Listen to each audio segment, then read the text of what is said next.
itu kewajiban keturunan, itu kewajiban orang tua.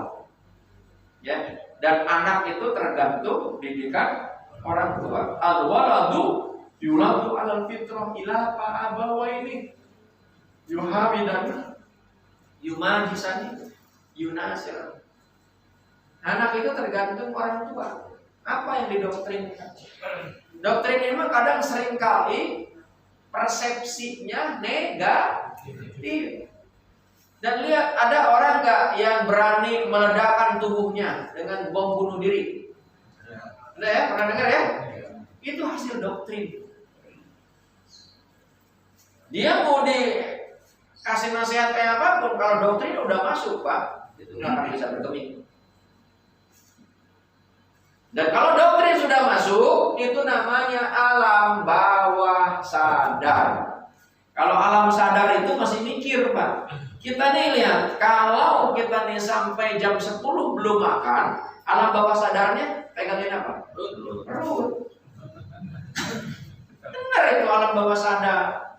Kerucuk-kerucuk. Itu memang ini apa namanya panggilan alam. Itu alam bawah sadar. Dan alam bawah sadarnya nyari nasi uduk, bubur, apa lagi? Lontong sayur. Itu alam bawah sadar. Nah, nasi ulam. Sama halnya dalam pemahaman dan pengamalan ajaran agama. Itu ada dimensi alam sadar, ada dimensi alam bawah sadar. Kalau dimensi alam sadar itu wilayah kajian, ilmu itu wilayahnya. Maka tidak heran, Pak, ada orang yang dimensinya alam sadar aja, Pak. Dia belajar ilmunya banyak, tapi alam bawah sadarnya negatif. Siapa dia? Dialah para orientalis. Orientalis itu adalah orang yang memang benci terhadap ajaran Islam, tapi dia menguasai ajaran ilmunya, menguasai ilmunya terhadap Islam. Ayat dia kuasai, dalil dia kuasai, kekuatan dan kelemahannya dia kuasai. Itu yang dilakukan oleh penjajah Belanda. Kenapa? Belanda menjajah sampai 350 tahun. Dan orang-orang kita ini didoktrin, udah kamu ibadah aja, gak usah nuntut ilmu, gak usah berpolitik, sudah haji kami fasilitasi segala macam. Akhirnya apa? Ada ayat. Dia berada di zona nyaman. Sudah. Dan kenapa Belanda sampai 350 tahun, Pak, diciptakan pengkhianat bangsa? Orang Belandanya gak banyak, cari orang pintar aja. Makanya orang pintar itu, Pak, orang bodoh sebanyak-banyaknya bisa dikendalikan. Orang bodoh sekalipun masih bermanfaat, Pak. Bisa dimanfaatkan, dipimpin sama orang yang pintar. Tapi kalau yang mimpinnya orang bodoh, Pak, orang pintar pun mubazir. Nggak dimanfaatkan, Pak. Kalau yang pemimpinnya orang bodoh. Saya bukan nyindir, Pak. Ya. Jadi memang harus pintar, Pak. Islam itu harus pintar. Nah, sebab itulah, Pak, ini doktrinnya harus baik dan benar. Islam, iman, ihsan. Kenapa harus ihsan? Karena buah daripada iman, Islam itu ihsan. Ihsan itu adalah perilaku. Dan ihsan itu wajib. Pak ahsin kama ahsanallahu ilaik. Kata Allah, berbuat baiklah sebagaimana Allah telah berbuat baik kepadamu. Ihsan. Untuk apa ihsan? Innallaha qaribun minal muhsinin. Allah itu dekat dengan orang yang berbuat ihsan. Nah, kajiannya Islam itu syariat. Makanya syariat itu hanya ada dari Allah, bukan manusia yang buat.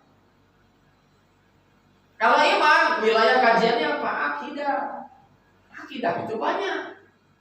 Ada akidah tauhid, ada akidah banyak Tuhan, ada akidah tanpa Tuhan. Ateis namanya. Ada monoteisme, ada politeisme, ada ateisme. Kita akidah bilang.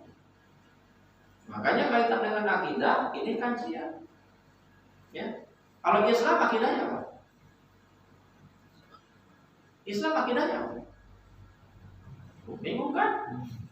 Akidahnya tauhid. Qul huwallahu ahad. Akidah itu adalah wilayah iman, keyakinan. Gitu. Makanya kalau ini bikin pengajian yang rutin, itu yang pokok ini yang penting. Jangan macam-macam dulu lah. Pelajaran ini. Yang pokok dulu apa itu? Tentang Islam, tentang iman, tentang ijab. 3 aja udah.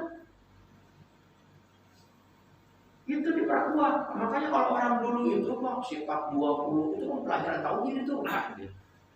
Wujud ilmu mukhalafatul awamisi ilmu binafsihi wa daniyat kudratirah. Sekarang banyak disingkirin tuh Pak. Banyak disingkirin itu tentang tauhid tuh Pak. Allah itu wujud, tapi wujudnya tidak seperti kita. Akhirnya itu banyak yang menyalahi aturan Pak. Karena basic dasarnya itu lemah. Apalagi sekarang dengan babi butanya Pak, penceramah di mana-mana Pak, enggak ada jamaahnya juga ceramah ya. Melalui medsos Pak. Benar Pak, dan itu subscribernya banyak Pak. Saya bikin konten YouTube Pak, subscribernya alhamdulillah Pak, sudah setahun dikit. Karena saya memang bukan concern di situ. Saya pokoknya kalau ada lagi pengajian gini ya siapa yang mau lihat silakan. Saya nggak ngajak orang untuk like, share, ya kan? Udah silakan aja yang mau aja. Nah, di wilayah kajian ada syariah, ada akidah, ada akhlak, dan ma'rifah. Ma'rifah itu apa? Sesuai dengan kalimatnya, ma'rifah itu asal kata dari arafah. Makanya lihat haji itu puncaknya di mana? Arafah. Arafah itu adalah bijak. Arafah itu apa? Wukuf. Arafah itu apa? Habis waktunya. Enggak. Sengaja deh. Oh, sengaja. Iya, masa iseng dulu. Baru kemudian keilmuannya itu ada ilmu fikih. Nah, itu dipelajari untuk fikih. Isinya fikih apa? Tata cara. Tata cara untuk menguatkan syariat. Ya. Tata cara kita nih bagaimana mendekatkan diri kepada Allah. Sebelum dekat kepada Allah dan Allah mau dekat, maka kita harus suci. Maka ada namanya bab toharoh. Bab toharoh itu ada menggunakan air, ada menggunakan tanah. Itu ada syariatnya. Syariat itu rujukannya kepada apa? Al-Quran, hadis. Gitu. Itu yang dipelajari itu fikih. Ada bab sholat, ada bab zakat, ada bab puasa, ada bab muamalah, haji. Belajar di fikih. Termasuk bagaimana bertransaksi bisnis itu dalam fikih. Namanya fikih muamalah. Kemudian apa lagi usuluddin? Usuluddin itu apa? Ini tentang pokok-pokok inti ajaran akidah dalam Islam. Usuluddin namanya. Kalau di UIN itu ada fakultas usuluddin.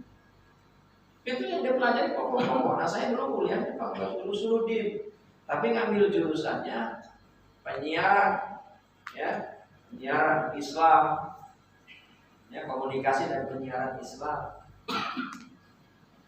Kalau sekarang lebih simpel namanya dakwah, tapi sampai sekarang masih ada. Ya. Kemudian apa lagi? Ya, dalam ilmu ada tasawuf. Tapi ada orang yang anti tasawuf loh. Ini adalah keilmuan cara bagaimana supaya orang berakhlak, bagaimana berihsan. Dan orang yang tasawuf disebut dengan sufi.